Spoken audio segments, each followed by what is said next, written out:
analysis and see where are the strengths, the weaknesses, opportunities, and threats. And from there, we need to come up with priority interventions. So I'm coming out of the government, but I believe having open dialogue, having consultations, and coming up to ensure we understand where the national team stops and where does the county begin. Another thing that will ensure seamless flow of information and also to ensure monitoring from national level down to facility level is the health information system, a digital platform, so that the reporting system is picked up and goes to the national level and also trickles down to the facility, as well as tracking and monitoring of infectious diseases, quality of services, and also addressing the matters of corruption. So again, it will be critical for us to embrace the digital platform in this case. Regarding the medical students, what I would say is the health workforce is a critical pillar in health systems. All our health workers are important. The doctors, the nurses, lab technicians, physiotherapists, nutritionists, among other cadres. And let's not forget the morticians and the cleaners who are frequently forgotten. And I think it's critical to say that during COVID-19, we saw that these cadres were actually disproportionately affected by COVID-19 and even other infections like tuberculosis and Ebola. And so we need to strengthen our health workforce. With the numbers increasing, I believe, again, it's a consultative effort. We need to bring unions on board. We need to bring professionals on board, the doctors on board, and come up with strategies and areas of improvement. We also need to strengthen our regulatory system to ensure that we are bringing out doctors and other health workers or professions who are qualified, because we are also thinking of these doctors or nurses and other professions working outside Kenya. So we need to ensure that we are providing quality, top-notch quality and highly experienced health workers that are able or capable to work in in other international spaces. Thank you, Chairman. Dr. Deborah, my question is that the instances where doctors have been going on strike have risen, with the recent one being the interns in July 2024. And we know what that means, especially to the Kenyan populace. I'd just like to know how, moving forward, you'd like to resolve this issue, looking at the root causes so that it doesn't recur. And also we have the community health promoters, where they're also saying that there's stipend delays, it is low. How do we just ensure that people who work in the health sector, because it's a very important sector, are taken care of in terms of their remuneration and also their welfare? The last question to you is that whether you understand the magnitude of the ministry that you will be leading.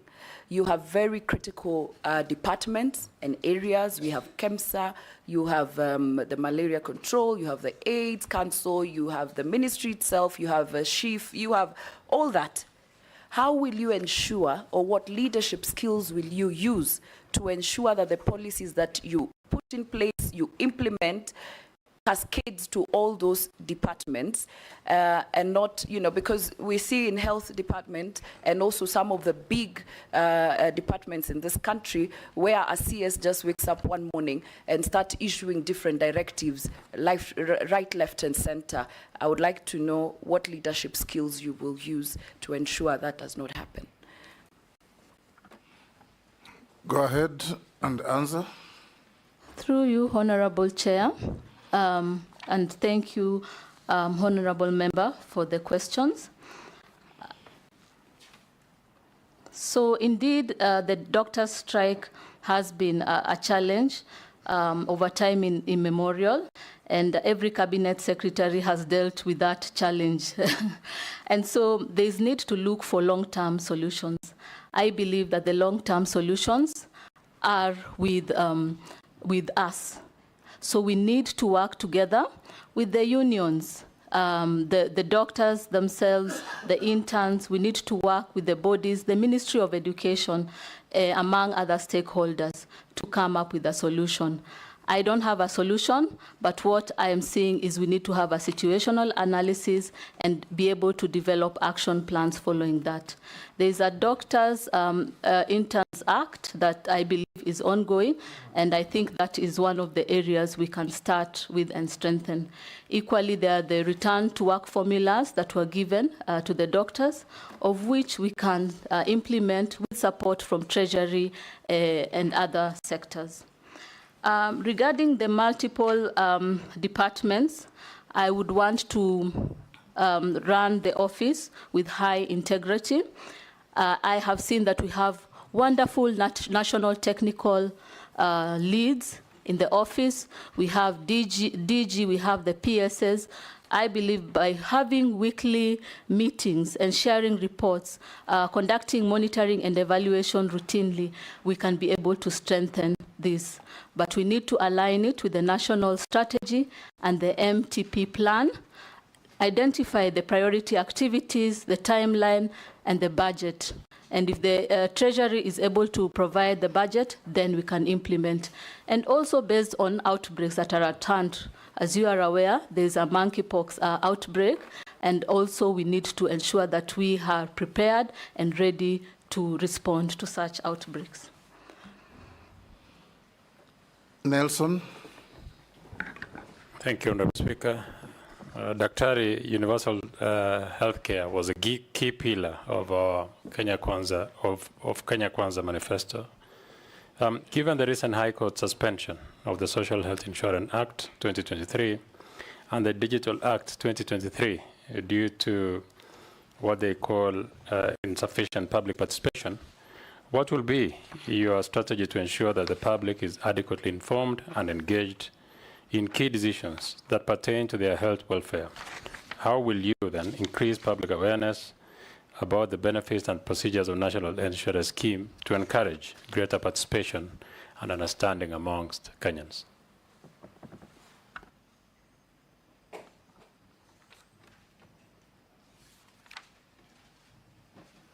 Through you, Honorable Chair. Thank you, Honorable Member, for the question. Indeed, I'm a believer of accessible, affordable, quality of care to all Kenyans, including the orphaned, the vulnerable, the needy in our community, the widows, among others. So I believe that we need to embrace a universal health coverage. Right from the community level, with the community health promoters, I have worked in the Eastlands, and I have seen the critical role they play in terms of bringing health back to the community. I have seen the importance of the primary care level. There is an article we published in WHO. I was part of the team that looked, and we realized that the primary care networks are weak and they need to be strengthened, because that is the primary or the first interaction with the patient, and equally the other levels of care.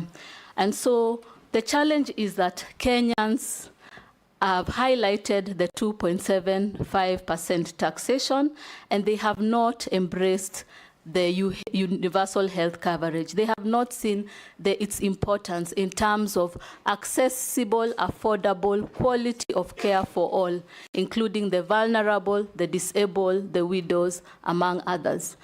And I believe that it is critical for us to ensure that we have robust communication with the community. I think it is important that they own this initiative, and they are part of it even during implementation. That way, the uptake will be great, and we will see many Kenyans achieving this. And from our side, I think it's critical that once we have promised our fellow Kenyans, we need to deliver and ensure that every Kenyan has access to affordable, quality care. Posing. Thank you, Speaker. Thank you, Speaker. Dr. Barasa, having been nominated for this position, you know that health is generally or greatly devolved. Greatly devolved. And there have been a clamor or a debate outside there that we should have a national commission for doctors or practitioners, health practitioners, and so on. And for good reason. And one of the reasons is to balance health practitioners at the county level. Because that is where the biggest problem is, Madam Dr. Barasa.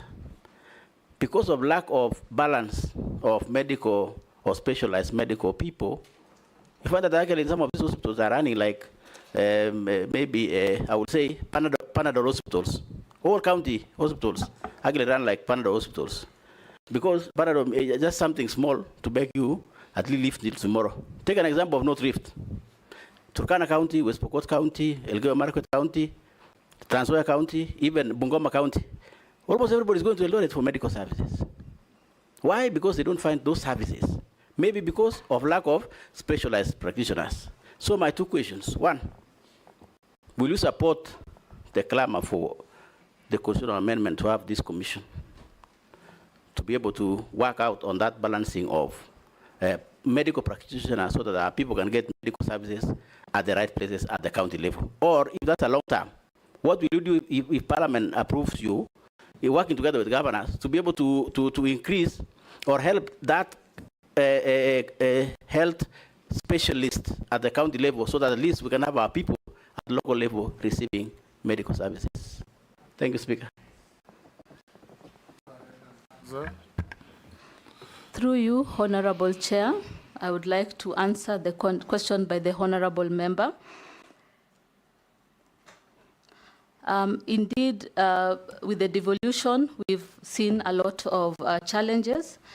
My approach, again, would be a consultative approach, involving the counties, involving the National Technical Working Group, the DG, the PS, and all the stakeholders involved, including partners. And in this case, we need to have these consultations in routine basis to discuss the HR capacity. Additionally, we need to come with strategies, action plans, including regulations, to ensure that all the counties have the appropriate specialists. And we can monitor the presence and the activities of the specialists using a digital platform, of which I strongly advocate for. I can also say that I am a member of the Eastern Central Southern African College of Physicians. And in this program, I was the initial group of trainers that was trained in Entebbe. And this program was rolled out in Kenya. And we are almost having the first lot graduating, and they're 41 in number. Additionally, there are other specialist training going on for gynecology and obstetrics, as well as surgery. And these are areas that we can engage with the programs and see how to support the various counties so that they can have specialists trained within the facility. Vicaria? Thank you, Chair. Sorry. Daktari Deborah, nitauliza kwa Kiswahili kama tuta budget kubwa sana ya Ministry ya Health inaenda kwa mambo ya matibabu. Magonjwa yametendeka, tunaenda kutibu na mambo mengine. Kukaja na policy ya kuweka the CHVs, the Community Health Volunteers, ambaye wao watashughulika sana na kujaribu kuzuia kabla pengine, na unajua hawalipwi kwa wakati unaofaa, na zile hela pia wanazopatiwa ni hela kidogo sana. Pengine njia gani utatumika kuona kama wataweza kupata hela zao kwa wakati unaofaa na pengine kuongeza juu kidogo, ndio waweze kusaidia kwa kuzuia kabla haijafika ile ya kutumia hela nyingi ya kwenda Pili, watu wengi wanapata ajali, emergency na mambo mengine, magonjwa ambayo pengine ama kama ni accidents za barabara. Wanapoenda katika mahospitali yetu, nisiseme ya counties kwa sababu pengine kwa sababu hiyo iko devolved, lakini katika hospitali za serikali wanakatazwa kuwa admitted ama kuchukuliwa katika ile emergency ya dharura ya haraka kwa sababu hawana pesa za kulipa deposit na mambo mengine. Pengine ni njia gani utachukua kuweza kufanya hali hii isiwe ni kitu cha kurudiwa vile tunavyoona kila wakati? Asante. Answer. Through you, Honorable Chair, I would like to answer the question by the Honorable Member. Indeed, the community health program is critical because it brings health back to the community. And community health workers are a strong pillar in health system strengthening. And so we need to embrace them and support them. Working in Fikiria Jamii, which is which are 17 clinics in the eastern Isili region, the eastern side of Nairobi. It covered Shauri Moyo, Huruma, Mathare, Kariobangi, part of Korogosho up to Kayole. We were able to strengthen the community health program. And what we did is ensure that they were bringing mothers for antenatal care, bringing children for immunization, distributing disinfectants, providing preventive promotion care and rehabilitation because they were part of the community. And the work was marvelous, and I'm happy that the country is embracing the community health program. And so we need to support them, and again, a consultative effort involving the multiple stakeholders so that as a team we can come up with action plans and interventions. Equally, we need to involve other sectors like the Treasury and see if we can have funds to allocate for their support. Additionally, partners are critical as well as the CSOs, so we need to involve partners to collaborate and synergize our efforts in order for us to have the fruitful implementation of community health programs and universal health coverage in general. For the emergencies, again, even as we transition, we need to ensure that they are covered, and we need, even in the UHC program, part of what is covered is emergency conditions. And so I believe that by incorporating this, all Kenyans will be able to access care even in emergent situations. Honorable Robert Mbui. Yeah, thank you, Mr. Speaker. Nominee, corruption cases have been a major problem in the health sector. Some time back, there were those clinics that were bought, containers that were being charged at about 10 million a piece, which was highly exorbitant. And recently also we've seen when we had COVID, there were scandals at KEMSA, and there was even a recent scandal under this regime which led to the dismissal of the PS then of health. What will you do to minimize, or if possible, completely eradicate this menace of corruption in that health sector?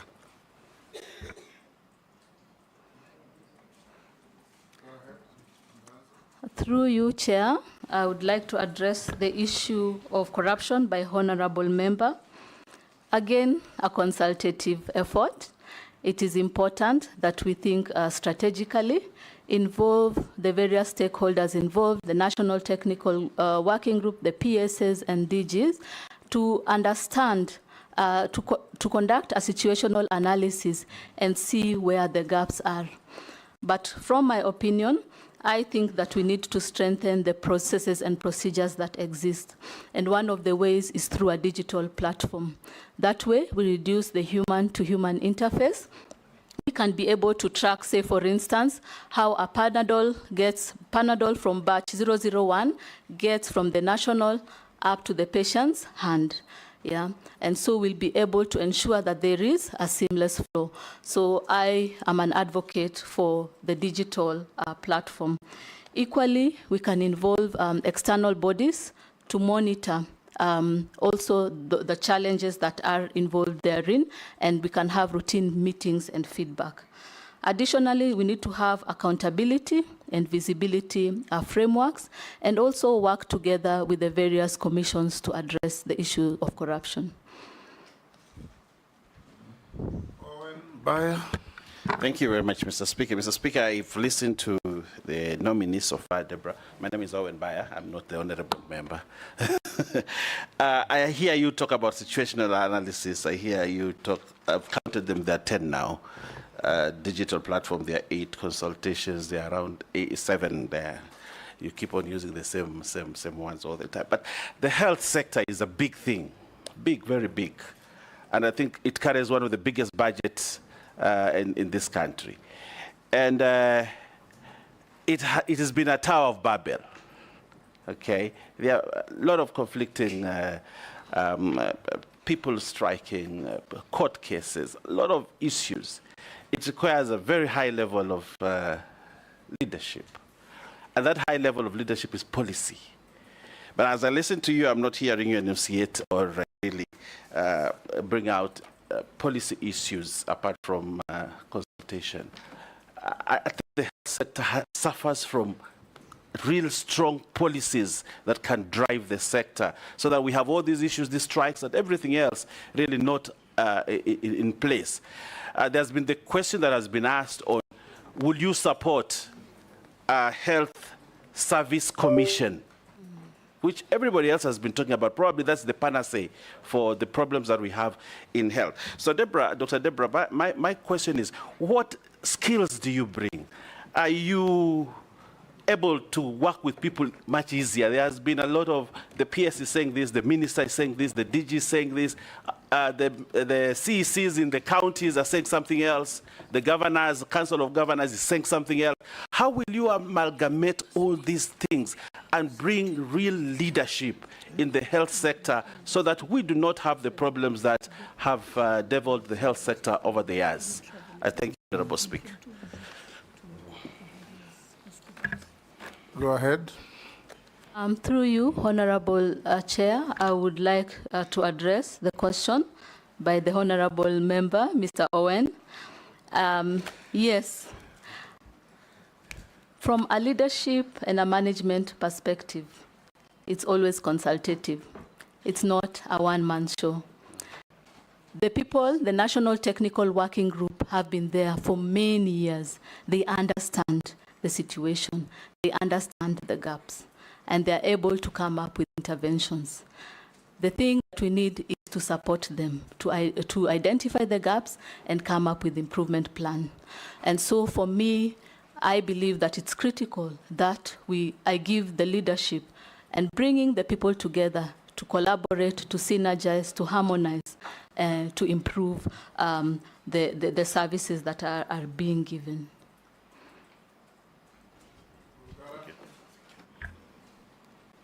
Thank you very much, Mr. Speaker. Dr. Deborah, 2 very quick ones. Ministry of Health is one of the most important ministries in the country. It's for the rich and the very poor, it's for everybody. And what is bedeviling people living in the villages is we have small dispensaries which have no drugs because county governments are not able to stock them. And Kenyans are crying over whether really we should have this under county governments or we should actually revert the entire ministry to the national government.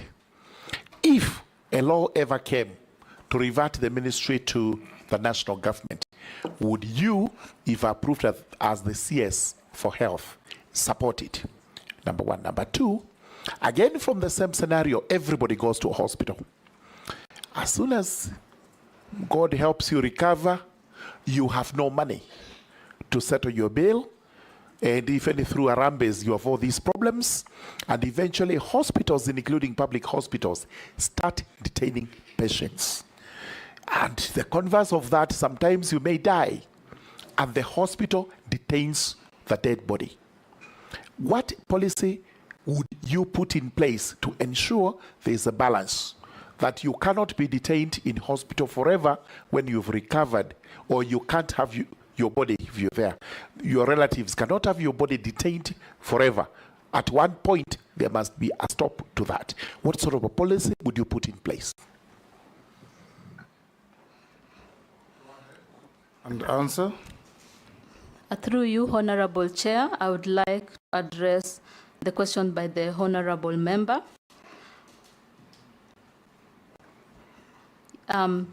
Yes, so currently we have a devolved government, but we need to ensure that the supplies and we are monitoring and ensuring that the supplies and services are ongoing in the last mile. And that's why I'm encouraging the digital platform. I have seen it work. I have seen it work in Fikiria Jamii. I've seen it work in Mater Hospital. I have seen it work in the World Health Organization. I have seen us track medicines coming into the port and distributing it across Africa. We can monitor. We can also ensure quality. We can monitor and ensure that the health workers are in the facilities and they are conducting activities as needed. So a digital platform is the way to go. There are many challenges that we face. There are many teething problems that will come.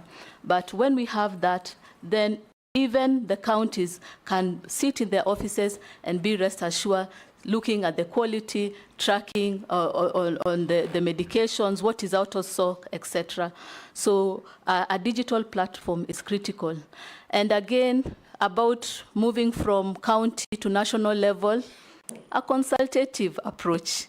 We need to be strategic, yeah? It's not one man making decision or one woman in this case. I believe that we need to involve the county governments, we need to involve the national team and come up with the best interventions to address this. Deborah, before you go to the next question, please do hand over your documents to the clerk's team so that they can do verification while we are going on. The Honorable Ferdinand. Oh, you have one more question?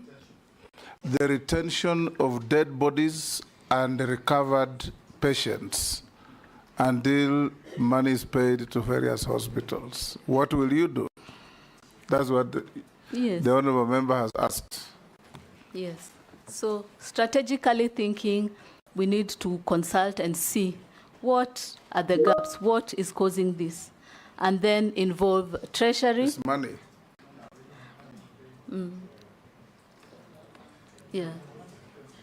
So I'm coming out of government. So my first agenda will be to review these cases with the national technical team and the county government to identify what is causing or contributing to this challenge. And from there, I believe we'll be able to get interventions. Ferdinand. I think it's more or less the same thing, but all I'm saying, Madam, if you are going to be appointed as a CS in health, I think reducing the health care, let's be serious about it. As my colleague has just mentioned, it's very, very serious, a crucial item as we members of parliament. Even now as I'm sitting here, there are phones coming from my constituency. Please, we have got Harambe, yeah? But then of course you as a PS, you're coming in, should be able to have very strategic plans so that the expensive treatments like cancer, which is again coming up every time, should be able to come up with something very, very strategic for us to reduce the cost of treatment and, of course, affordable access to health care. Come up with something that can be able to save these members of parliament in having a Harambes every other day, because somebody is going to India. Instead of us, somebody come here, had 2-3 cases where somebody went to India and he died there. So, and everybody now comes to me, how do you get the body here? But more so, this so-called cancer drugs, which is actually is an issue in this country. So come up with a plan. So I see your experience is very wide. So let's hope that you're going to have that kind of plans to be able to assist us in this. Can you say Just a something? statement, Dawood? Thank you. Just take into account the positive statement made by the Honorable Ferdinand. Thank you, Mr. Chairman. To Dr. Deborah, first, NHIF, will you change the system, or whichever it comes, that a patient can only go to one hospital, nominated hospital, and if somebody gets sick anywhere in the country or anywhere, they cannot go to any other hospital but just one? Secondly, I don't know if you answered the same question by my colleague. Would you consider that all health workers be moved to a health service commission, just like the TSC? And thirdly, the National Assembly passed my bill of cancer prevention in April. And with that bill, it talks about getting more oncologists trained, and because we've got 40,000 people dying of cancer, it's even higher than even COVID. COVID did not kill as many people as cancer does every year. And what do you think you would have interventions to train more people and have more cancer treatment centers in the country? And the last one is level 4 and level 5s. I'm not talking about dispensaries. Would you think that level 4 and level 5s should come back, like the referral Kenyatta Hospital, to the national government? Because 70% of the funds in the health ministry are held by by your ministry, if you are confirmed. So do you think level 4 and level 5 should be taken over by the national government from the counties? Thank you. 3 questions. 1, he says, will level 4, 5s be transferred from the counties to the national government? The second one, about the cancer treatment. And the third one was, will you support, if confirmed, to create the National Health Service Commission? I think there is some doctor somewhere who is sending this message to all of us. I've received it 3 times. And there's a 4th one, Chairman. Yes. The 4th one was regarding NHIF. Yes. In one hospital, will she change the policy that it should not just be one hospital nominated? They can go anywhere, so long as they've got NHIF. They do not have to go to one hospital. Actually, that is part of the law you passed recently that is being challenged in court, isn't it? Go ahead and answer. Through you, Chair, I thank you, Honorable Member, for the questions. Yes, Nelson? The purpose of this, if you just told me, is actually so that you can address the members by their names. Yes. And this is the Committee on Appointments, just for your information. Yes. So don't just say Honorable Member. That one is called Honorable Dawood. Okay, My humble apologies for that. Yes. I will address them by the names. Go ahead. Thank you, Honorable Dawood, for the wonderful questions. First of all, I would like to talk about local production of medicines and consumables. I think that Kenya, we need to embrace this. Local production of medicines, the health products, is really one way to reduce the costs of medication. And so it's an area that we need to embrace as Kenyans, and based on the budget, then we can consider strengthening this. In addition, regarding the NHIF, the universal health care looks at offering accessible care, affordable care, and quality of care to all Kenyans, including the vulnerable and those with disability, among others. And so the issue of only being able to be seen in one hospital is not part of the universal health coverage. And hence, I believe that once we have implemented the UHC, first of all, the community health promoters will be able to improve the prevention, promotion, rehabilitative interventions within the community. So even for cancer cases, they'll be educated on preventive measures, and those who are having terminal illnesses, rehabilitation will be ongoing. Equally, strengthening the primary care networks is critical because it's the first contact and it filters the mild cases, ensuring that the severe cases are the only ones going to the other levels of care. And hence, there's reduction in the overwhelming of other levels of care.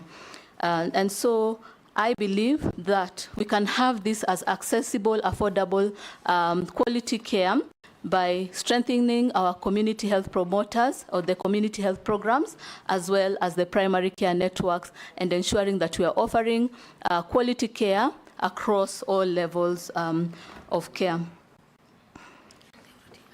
So regarding the specializations, such as in oncology, as discussed earlier, we have the East Central Southern African College of Physicians, which is a program that is running in multiple hospitals within the country, supporting doctors to specialize.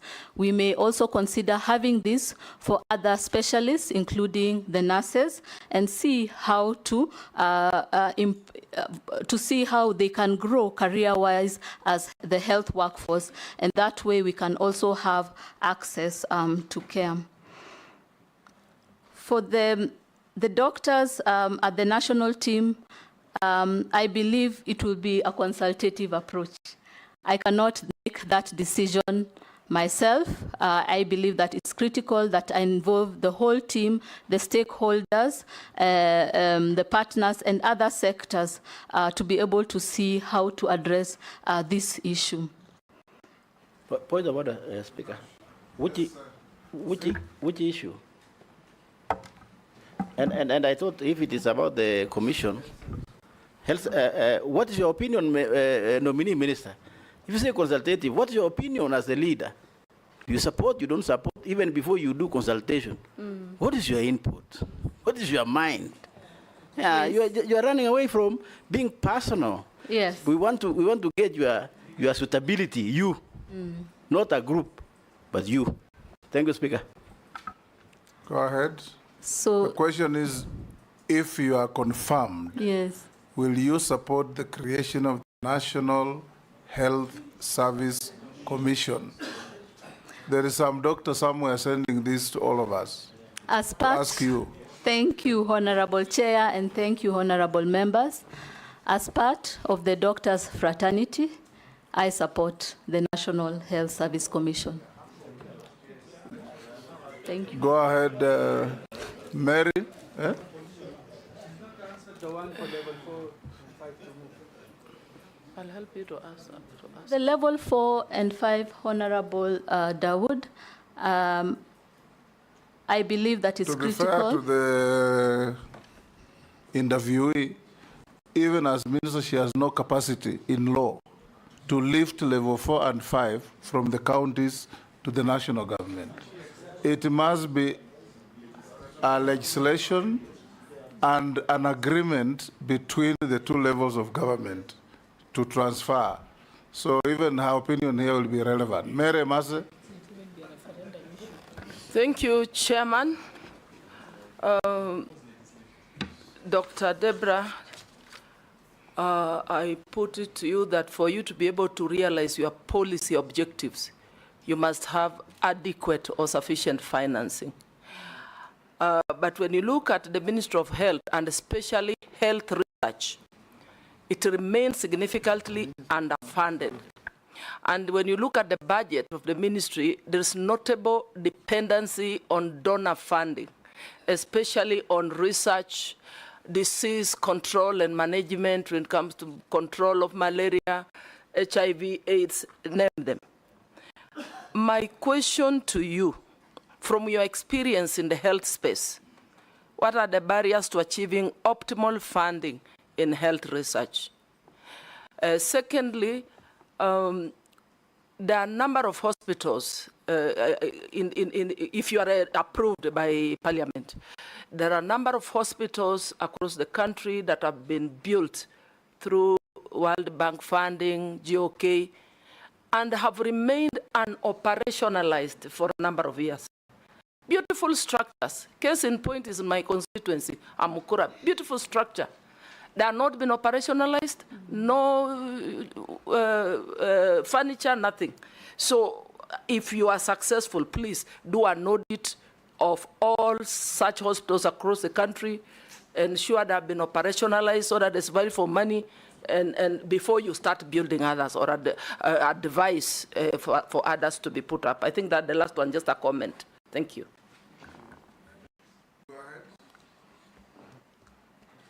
Thank you, Honorable Mary, for the wonderful question.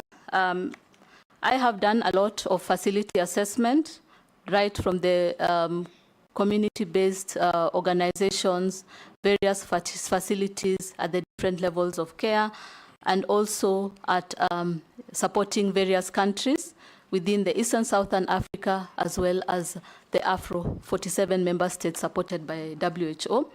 And I'm an advocate for facility assessment. We need to have good capacity, offer quality of care for our patients. And so that will be a top priority for me, to ensure that routine assessment is conducted, that our hospitals are offering quality services. Again, a digital platform would be good to ensure that we are also monitoring and looking at the processes. Yes. So regarding research, indeed, we need to have policies to support research and regulatory. We need to have a regulatory body to look into this. We need to work with the ethics board, among other boards, to ensure that this is aligned. And we have multiple partners who are willing to support in matters research. And so it will be open dialogue, consultation and discussion, and see who can join us to support in the agenda of health research, this being another activity that I wish to undertake.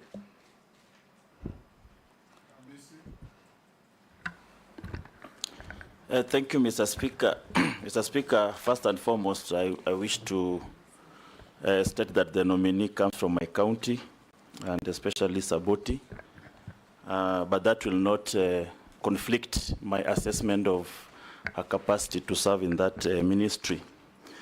And I am comfortable from where I sit of her competence, but what I'm worried is that the ministries, especially the Ministry of Health, is a theater of politics. And, you know, the previous minister also hailed from my Saboti constituency. I don't want a brain drain of my sisters coming to Nairobi and being swallowed by the politics of the town.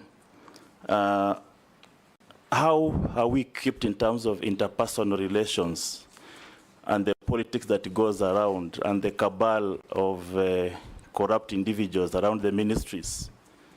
How will you deal with it? Then secondly, the shift, NHIF transiting to SHA.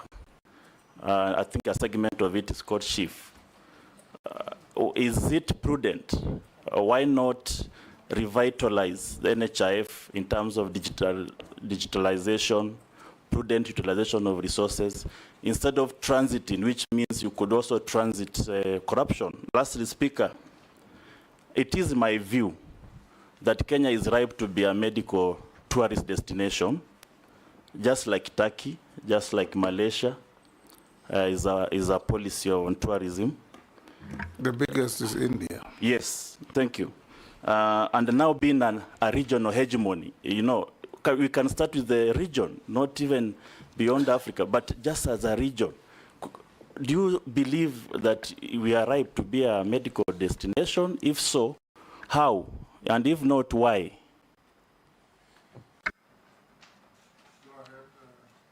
Nominee? Thank you, Honorable Member. And indeed, I love your last statement about having Kenya as a tourist destination. Having worked with the World Health Organization, Eastern Southern Africa, that covers the Eastern and Southern Africa region, it's actually based here in Nairobi. It's in the Kenyatta University Teaching and Referral Hospital. It is a regional office. And I have seen the tremendous things that have happened there.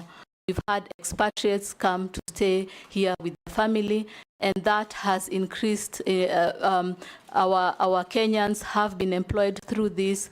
Tourism has also expanded, and also some of the products that they buy that are utilized in the office are being bought from Kenya. Equally, as they look into developing infrastructure, most of the time they're using local products. And if they also want to transport these health products, they can consider us. So first of all, I believe that we need to embrace regional partners, not just the country office, the country representatives, but regional partners such as the Africa Union, World Health Organization, among other partners, because they are bringing expertise from abroad, and these are the ones that will strengthen, build capacity, and also mobilize resources. Equally, we need to think about becoming centers of excellence in Kenya. This may not be achieved maybe this time, but it can be a long-term vision so that we capacitate our facilities. A lot has been done in the KU TRRH hospital, among other hospitals, and I think that is the momentum or the way to go in terms of building a capacity and becoming centers of excellence for Africa. Just to, if you allow me, Honorable Speaker, on the question of medical tourism, yes. You've dwelt much on the aspect of expatriates coming into the country. India is one of the countries that receives the most number of patients who go to live there, stay in their hotels, use their, so it's a big beneficiary of medical tourism. Tanzania, across the border here, there's so many people from the coast who go to a hospital that is called Muhimbili or something. And many of them go there, and they benefit a lot in terms of revenue because of patients going out there. Kenya has just been sending away patients. It has not been receiving. In terms of policy framework and legislation, what would you propose if you are given this opportunity to develop Kenya as a medical tourism destination so that we can reap big in terms of our giving out medical services and also in terms of bringing revenue into, in the form of tourism in the country? What policy and legislative frameworks would you propose? That you combine with Caleb and Mrs. question about medical tourism. Go ahead. And the Speaker also, the transit from NHIF to SHIF. Russia. Go ahead.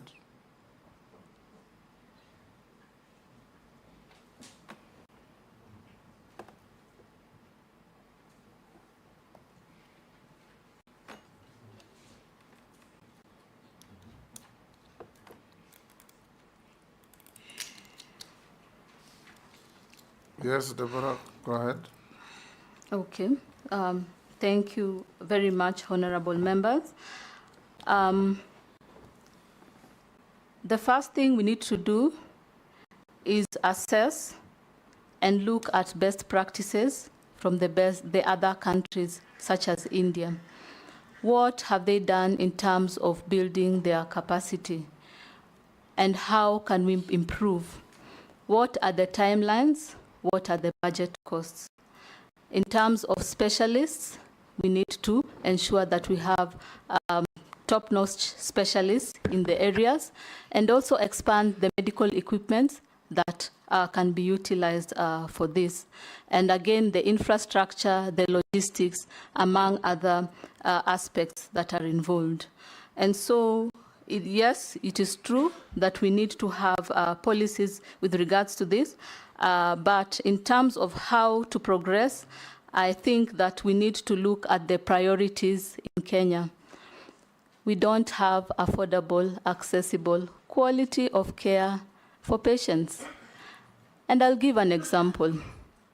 When I was in Fikiria Jamii, there was a widowed, she had 3 children. She used to wash clothes in Isili. And this lady had developed complications, and we had to send her to Kenyatta Hospital. And so we had to dig deep into our pockets to get money for her transport and her consultation. Once we did that, she went to Kenyatta Hospital, and an array of investigations, including invasive ones, were requested by the doctor, because they could have cost her an arm and a leg. And for treatment, it would cost her life, because she could not afford it. So coming back, I think we need to have our priorities right. And that is offering affordable, accessible care to all Kenyans, the vulnerable, the needy, the orphans, the widows, those who are unable to support themselves. And after that, we can think long-term of having Kenya as a medical hub.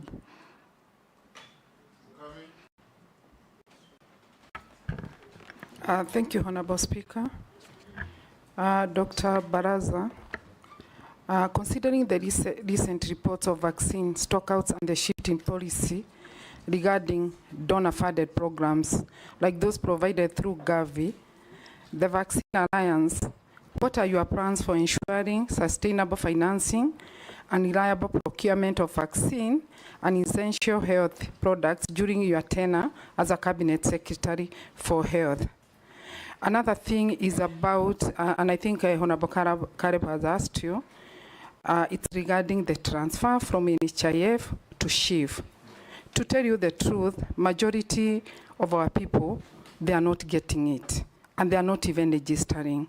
So I would like to know, to hear from you, if you happen to get this chance, what are you going to do about it? Thank you. Go ahead, Nominee. Thank you for those wonderful questions. And I will start with the last one, transfer from NHIF to SHIF. The service is to the people of Kenya. And so we need to engage them. They need to own it. They need to understand it. We need to embrace and have community feedback, and then work on it to see how we can intervene. And I believe that that was one of the challenges, that the community was not involved. We did not have robust communication with the community. I think it is critical for us to engage the community so that they understand the vision of SHIF, and they also contribute to see how this vision can come to fruition. Equally, it's important for us to involve the stakeholders, the counties, the county government, partners, among others, to make this come into fruition. So the dialogue is really critical when we are looking to transfer patients. And then we can come up with appropriate interventions. Regarding vaccine stockout, pooled procurement can be done amongst various countries, say for instance in Eastern African region. And then we can also consider talking to the Treasury and see if resources can be allocated, as well as discussing with partners in terms of supporting in the area of vaccine. Mishimbogo. Honorable Mishimbogo. Thank you, Honorable Chairman. Honorable Chairman, my first question, it is on the issue of the program dubbed as Linda Mama. This program used to facilitate free delivery by our expectant mother in this country. But right now, it has been faced with quite a number of challenges, making women suffer, especially those who are expectant. I don't know if you're appointed, what mitigation measures are you going to put in place to ensure the Linda Mama program or a replica of Linda Mama program is enshrined so that our women will no longer suffer? My second question, it is about the rising mental health burden in this country, where some studies have shown that in every five people, one is suffering from health disorder. And this has been witnessed in our learning institution, especially in our universities, in our secondary schools, where we have seen love triangles cases, we have seen some suicide cases, some reckless killing, and so many other issues. And this issue is compounded by a fragile mental health system, socioeconomic challenges, and cultural attitudes. Given the existing mental health policies and action plans, what are the key challenges facing the mental health system? If appointed, what policies will you put in place to address these challenges? That is, the immediate, the medium term, and the long term. And also, is the mental health integrated in the UHC? My last question, Honorable Speaker. No, I have the last one. This is last one. The other time I asked only one question, Honorable Chairman. I just want to ask the last question. Kenya right now has a deficit in terms of doctor-to-patient population. Now with the government directives, which frees new employment and term wage bill, what strategy are you going to ensure that we have more health provided, and especially for those dealing with chronic diseases such as cancers, because we have few oncologists. Also in the mental disorders, we have few psychiatrists. What are you going to ensure that at least we have more specialized doctors? Thank you.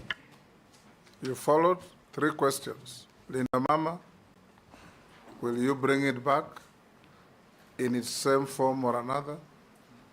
What do you do with mental patients and mental health care? Okay. Yes, through you, Honorable Chair, I'd like to address the concerns. I am a beneficiary of Linda Mama, and my daughter is a beneficiary of Linda Mama. And so I'm an advocate of it. And I will ensure that it's incorporated if SHIF is rolled out. Now, during the transition period, at times such activities may, fall through the cracks, but funds have been allocated from the discussions we were having while I was in WHO with the national team. So we need to have a transition plan or guidelines to ensure that some of these critical covers, like the Linda Mama, are always there when we are transitioning. So this is an area that we look to and ensure that all mothers and the children are covered.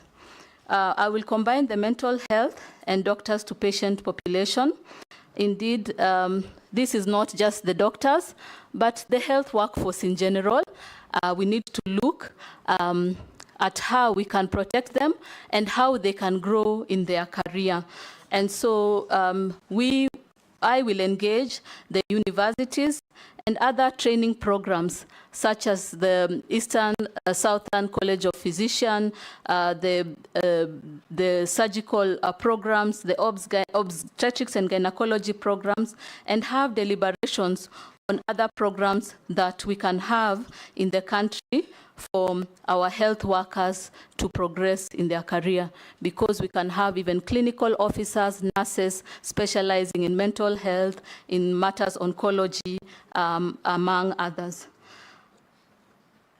Equally, it is critical, again, as I said earlier, to strengthen community health programs and the primary care networks with mental health specialization or professionals that have been trained in mental health.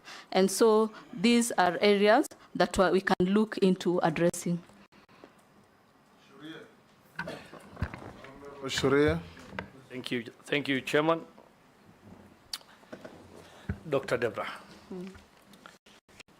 KEMSA has been in the public domain for procurement irregularities affecting donor funds. What's your comment on that? If approved, what policies do you have in mind in safeguarding public resources and the management of KEMSA? Question number 2. Chapter 6 of the Constitution and the Leadership and Integrity Act 2011 imposes the highest standards of trust and integrity for state and public officers. And this is in relation to what my colleague was saying. How do you intend to address the public perception of the Ministry of Health as a mafia house associated with corruption and lack of accountability? What specific strategies will you employ to enhance transparency, restore public trust, and ensure that the ministry operates with the highest level of integrity?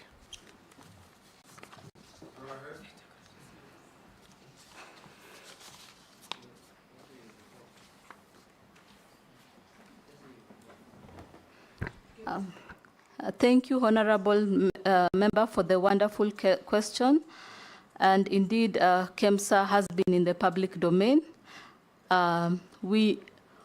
What I intend to do, again, is to strengthen the processes and procedures, and that one of the areas is looking at the digital platform, as well as having external bodies conduct routine auditing. Again, visibility and accountability reforms, as well as engaging or a consultative approach to involve other sectors such as ESCC to look into these issues. We need to have transparent tenders, and I will hold my office with high integrity according to the laws.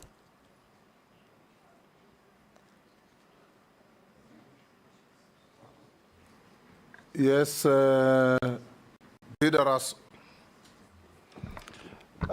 Thank you very much, Honorable Speaker. Dr. Deborah, a healthy nation is a wealthy nation. And I want to echo my colleagues what they have said. The health docket is a big docket. It's a very serious docket. And also is a docket with a lot of contestation and a lot of conflict. Having said that, almost 4 years ago, we sent many doctors to Cuba. And also Cuban doctors came to Kenya. We never had any feedback.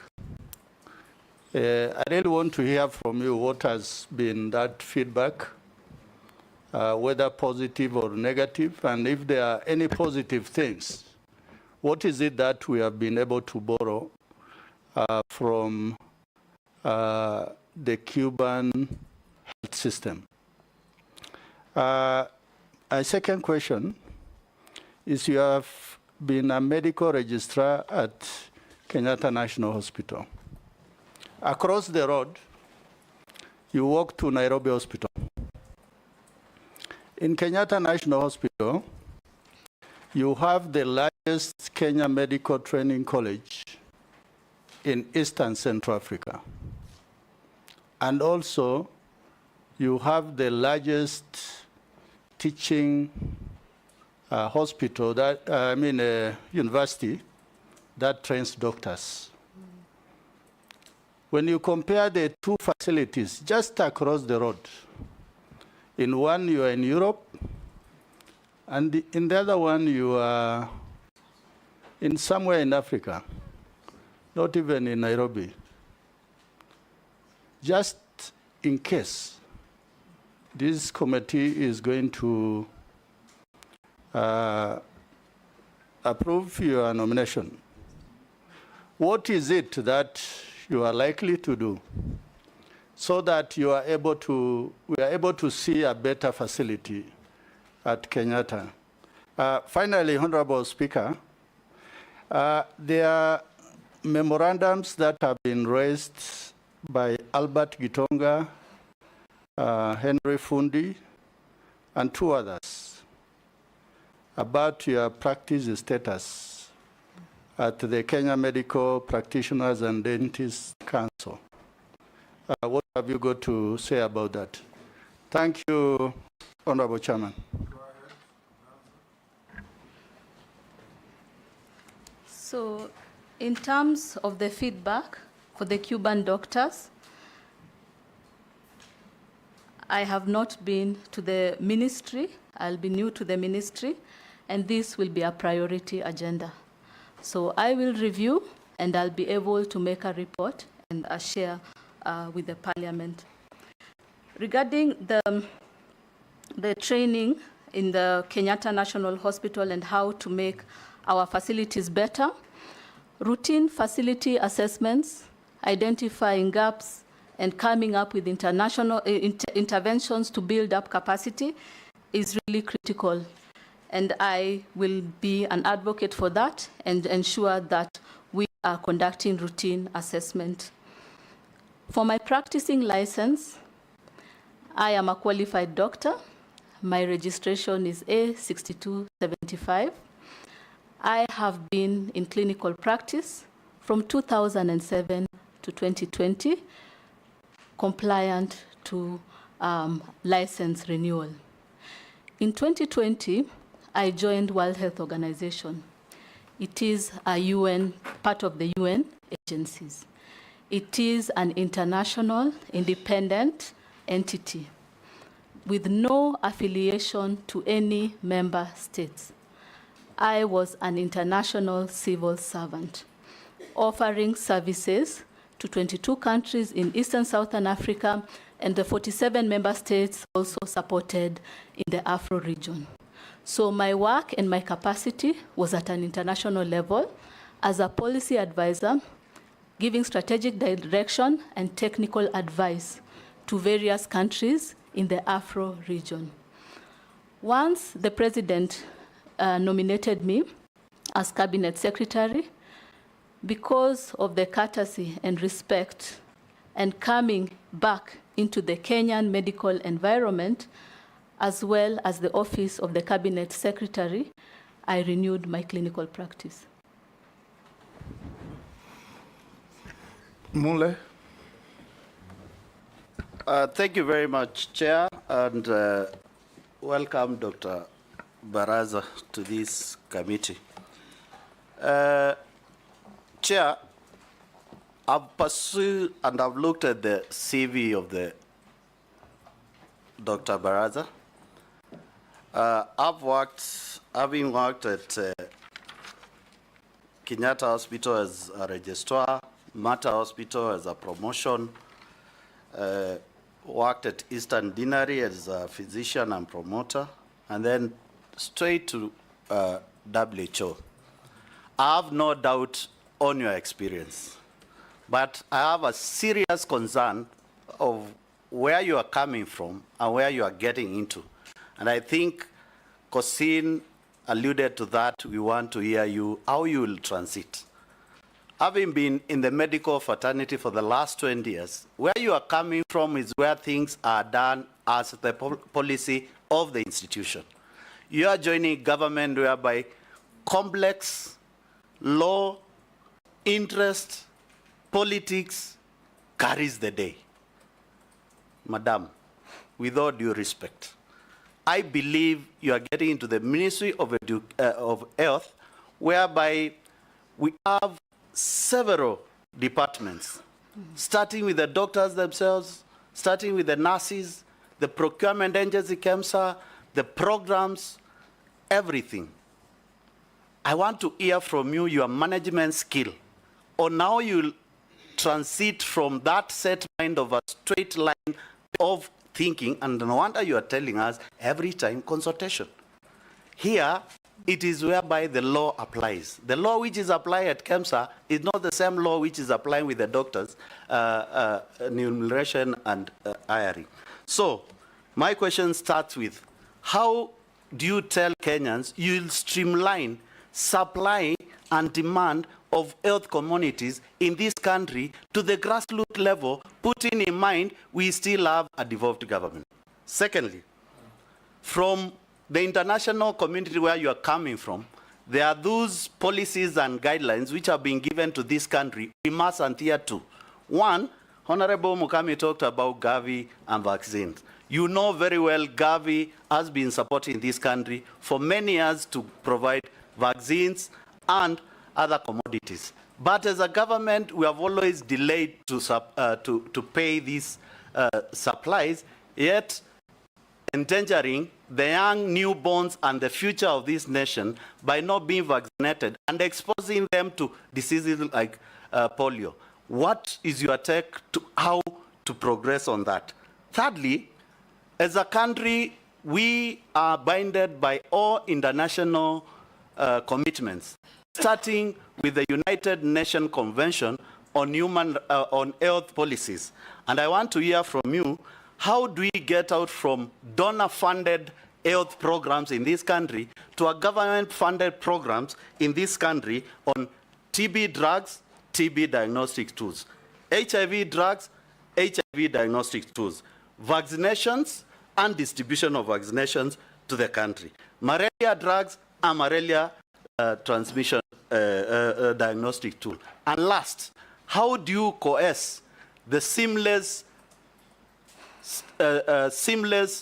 working relationship between the Ministry of Health and the county government, putting in mind the largest budget within the ministry remains at the national government, and what is required to be transferred to the county government, it is transferred.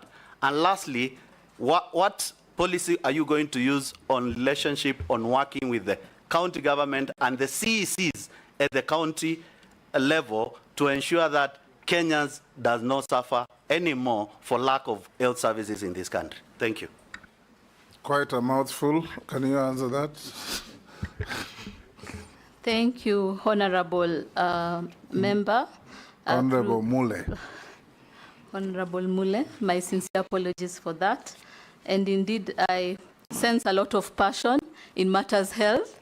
And if hopefully given the opportunity, I believe we'll work together to address some of these pertinent issues.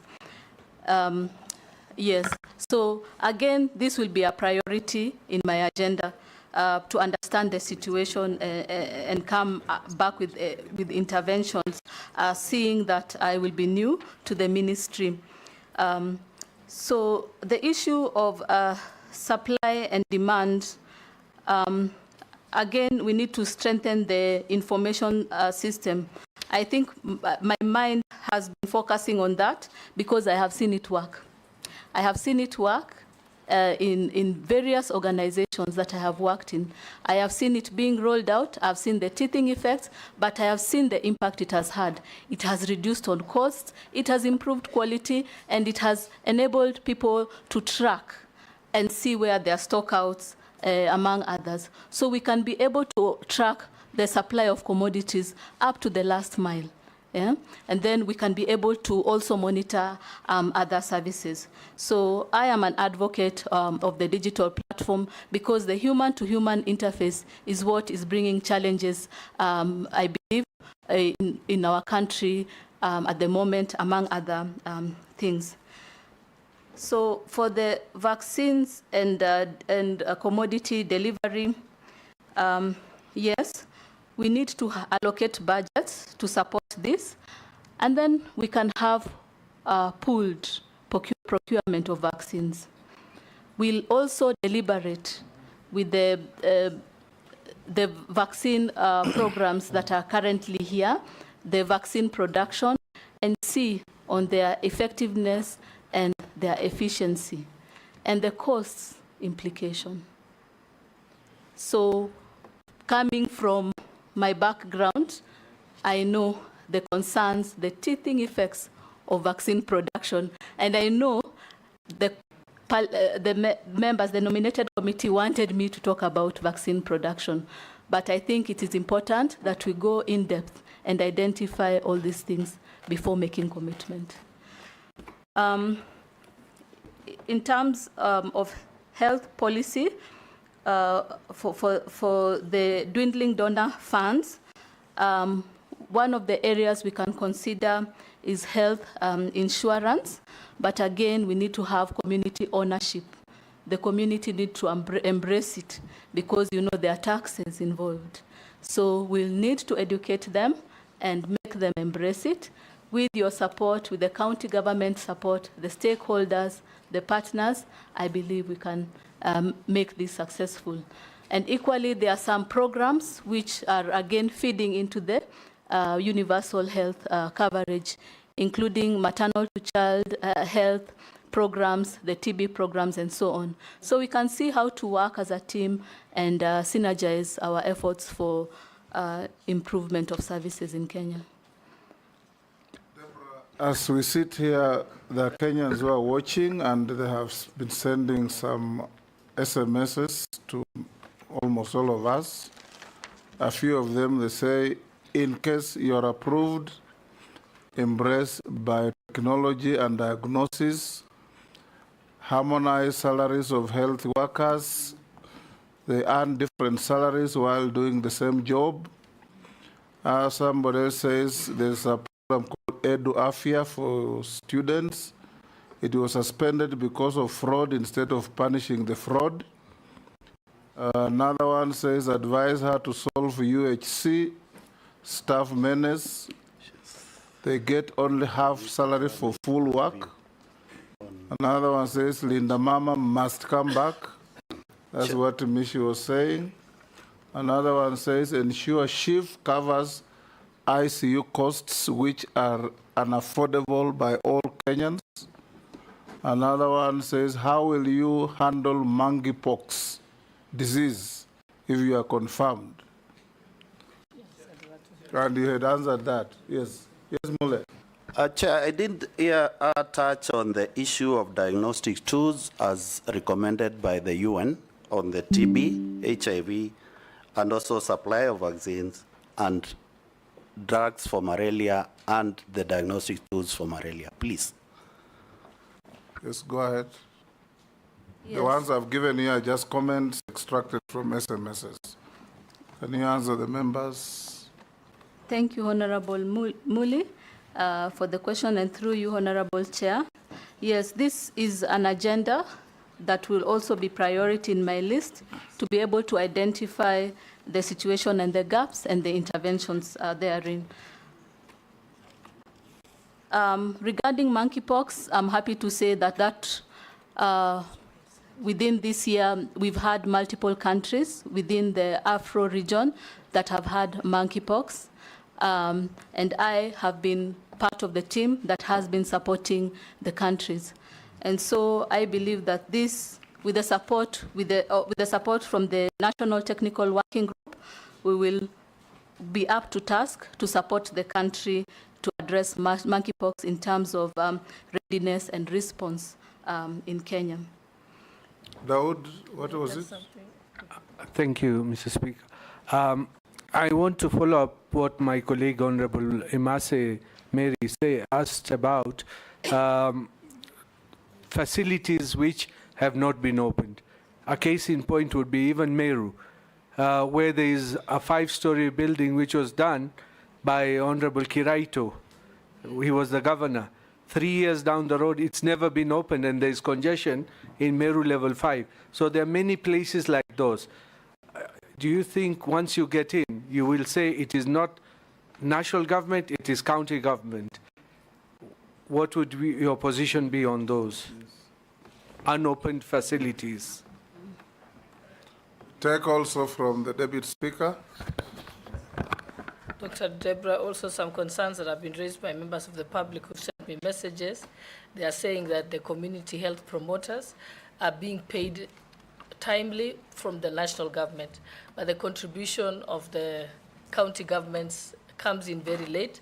I think they've been said that Isiolo County, they are currently on strike because they have not been paid. Nyamira County have not been paid for 9 months. So how will you ensure that the county governments are also able to make their payments as government does, national government does its contributions? Thank you very much, Speaker.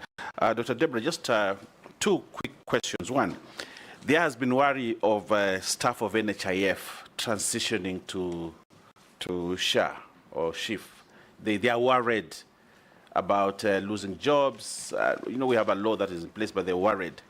What is your take on this? Are you going to transit all of them? Are you going to ensure all of them have jobs, or others will lose jobs? This is a concern of NHIF staff. How do you respond to them? And secondly, what legislative proposals do you have to strengthen the health sector as you take over, if approved by this committee? Do you have any legislative proposal you want to make here? Because these are legislators and they would support your agenda.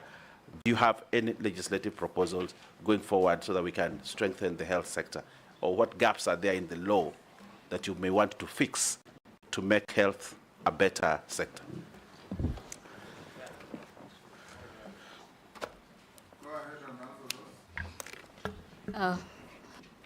Thank you very much, Honorable Owen, and for the questions that have been raised.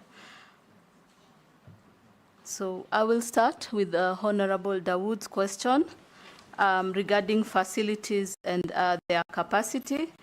It is critical for us to monitor the capacity of healthcare facilities to ensure that they are up and running and they are offering quality services. And so it is critical that we conduct routine assessment to identify gaps and come up with intervention. I hope to work together with the county government in terms of identifying the gaps and supporting, because healthcare, the health system is not just the infrastructure itself. It is the commodities, it is the services, it's the human resource. So we need to look at all those things and ensure that our healthcare facilities are up and running. And that is a task that I would wish to take up, and in consultation with the counties. Again, the community health promoters, indeed, they are a critical component and a pillar for health service delivery. They are the ones who go to the community, supporting preventive, promotive, and rehabilitative activities. And so discussions with the county government on the gaps as to why they are not, the community health promoters are not receiving their money is really important, and it will again be part of my agenda. Regarding the NHIF, I'm still new to the ministry. I will need to review the HR capacity, the number of human resource that is required for the new insurance, but an intervention can be too much and move the HR, depending on their roles and responsibility, to the new area. So again, this is an agenda that we can have with the technocrats to see where the gaps are and how we can move the NHIF, because it is very sad when, you know, the sole provider of a family loses their job. And so this is something that we need to support our NHIF staff. Saying that the law that was actually passed in Parliament on the social health insurance and social health authority says that they will all be assessed, and if you have the skill set for the new system, you will be taken. So there is no guarantee. Don't set yourself up. When you get there, you'll get into trouble that you promise you'll hire them. They will be all reassessed, and if they are suitable, yes.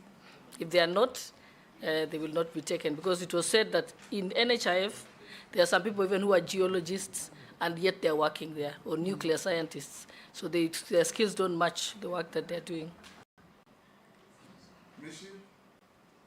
Thank you, Honorable Chairman. You will be the last.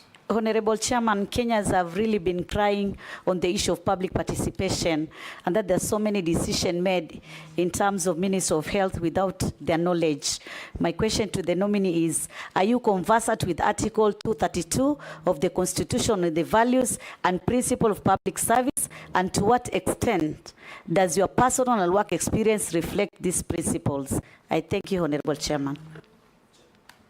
Yes, Majority Leader. Thank you, Chairperson, Chairman. Yes. My last one, CS nominee. To me, you come across as a very young, diligent professional, but I have doubts in my mind. Will you be able to manage the cartels in Afia House? Because the home of cartels is Afia House. It was Christian Mafia House some time back. Do you have what it takes to fight the corruption cartels in Afia House, in NHIF, in KEMSA? Do you have what it takes? Go ahead and answer.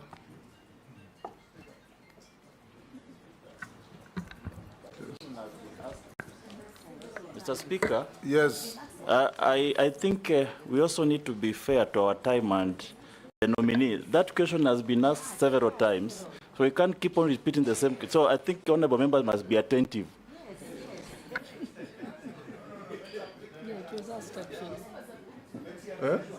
Speaker? Yes. Speaker? Yes. The question of the mafias and corruption was asked, but I think to be fair to the majority leader, he's asked about what he thinks in terms of demeanor. I think it is just more in her direct strategy. And even as you respond to that, I would tell you that the mafias always also say, we have seen many come and go, including the most recent one. So I think as much as that question has been asked, she can respond to it. Isula is taking over my job. Women power. Let's take Raso. Let's not do another round. Raso, you'll be the last. And the question being asked is very pertinent. It was asked before, as Mrs. said, in fact, 2-3 times. Do you have the capacity, the ability, the will, and the strength to fight and resist the mafia at Afia House? That is the question. To have thick skin. Thank you very much, Honorable Chairman. Dr. maybe mine is just one quick question. You have worked at WHO, and there's prescribed number of doctors per patient within a population. What is the standard, and how far are we as Kenyans? Because the UN says 1 policeman to 400 Kenyans. What do they say in terms of doctors, both at the national and the county level per population? Thank you, Honorable Chairman. Deborah, can you now quickly answer those? Thank you, honorable members, for the questions. With regards to public participation, yes, this is a very pertinent issue of which I am passionate about. I believe there's need for community ownership. And what I see is that the highlight is the taxation of 2.75. We are not talking about accessible, affordable quality of Kenya for all Kenyans, including the vulnerable and the ones with disability. So there's need for robust communication. We need to strengthen communication to the community so that they embrace and they own this initiative. We need to gather feedback and see how we can address the challenges. We need to look at the misinformation and counter it. We need to engage the community. And one of the people in the community that we can use are the community health promoters. And so I think that, or I believe that the risk communication, community engagement, addressing all these things is really a critical highlight before embarking on this journey. Regarding being able to manage the mafias. You can't manage them, you confront them. That is what you have been asked. You eliminate them. So, Honorable Chair. Your colleague who came earlier said you neutralize them. First of all, we can look at prevention than treatment. And one of the areas is the early warning indicators. We can use a digital platform, yeah?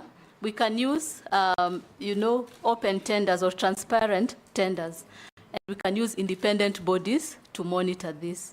And engaging the EACC and other bodies in this. Go ahead. In the discussion.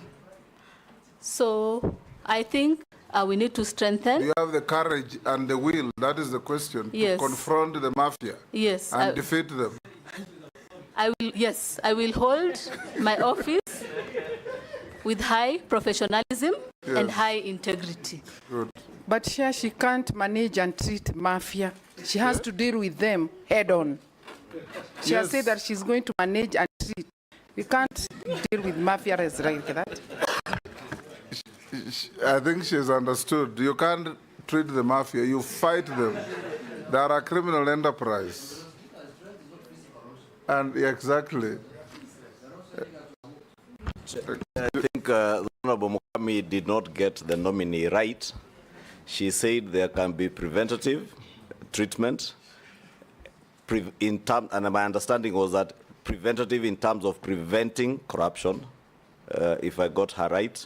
And what she was talking about, curative, I think is what she was now explaining in terms of working with other agencies. It's only that she's a doctor, she's using medical parlance. Okay. The last question from Raso. What, from your UN perspective, is the doctor-patient ratio in an average society like Kenya? No, we are not quite there, but we are doing well compared to other countries in Africa.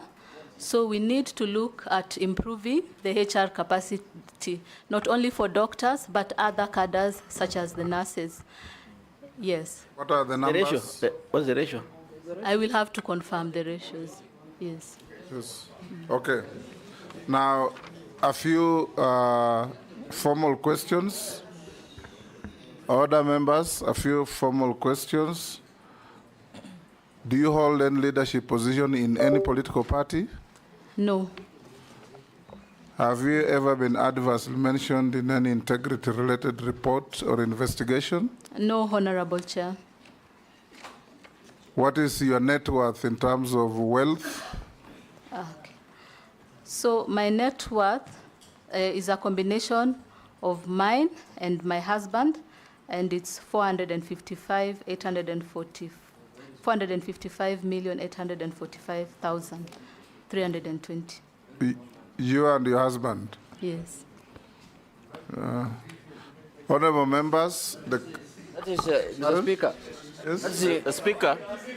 Mr. Speaker. I think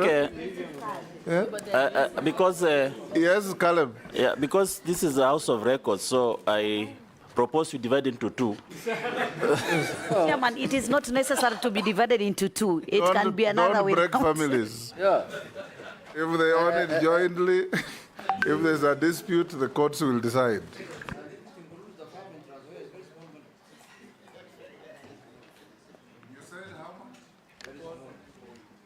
$455,845,320. Okay, millions. Yeah. Yes. Honorable members, the nominee, according to the clerk, has submitted her papers and are all in order. 7 memoranda were received from various people, and in her written response, she answered all of them. You are now released. Yes? Yes. You are now released to go back with your original documents, which will be given to you by the sergeant behind you. And have a good day. Thank you. I'd like to again thank His Excellency the President for nominating me as Cabinet Secretary, Minister of Health, and also for the nominated committee for giving me the opportunity. Appointments committee. The Appointments committee. Appointment Committee for giving me this opportunity to also present myself, and I am happy to bring my expertise and serve the people of Kenya. Good. Bring the next nominee. Okay. Members, do you want to break and resume at 2? How many minutes? 5. 10 minutes. Lunch is served in the boardroom of the commission. Those of you who are hungry,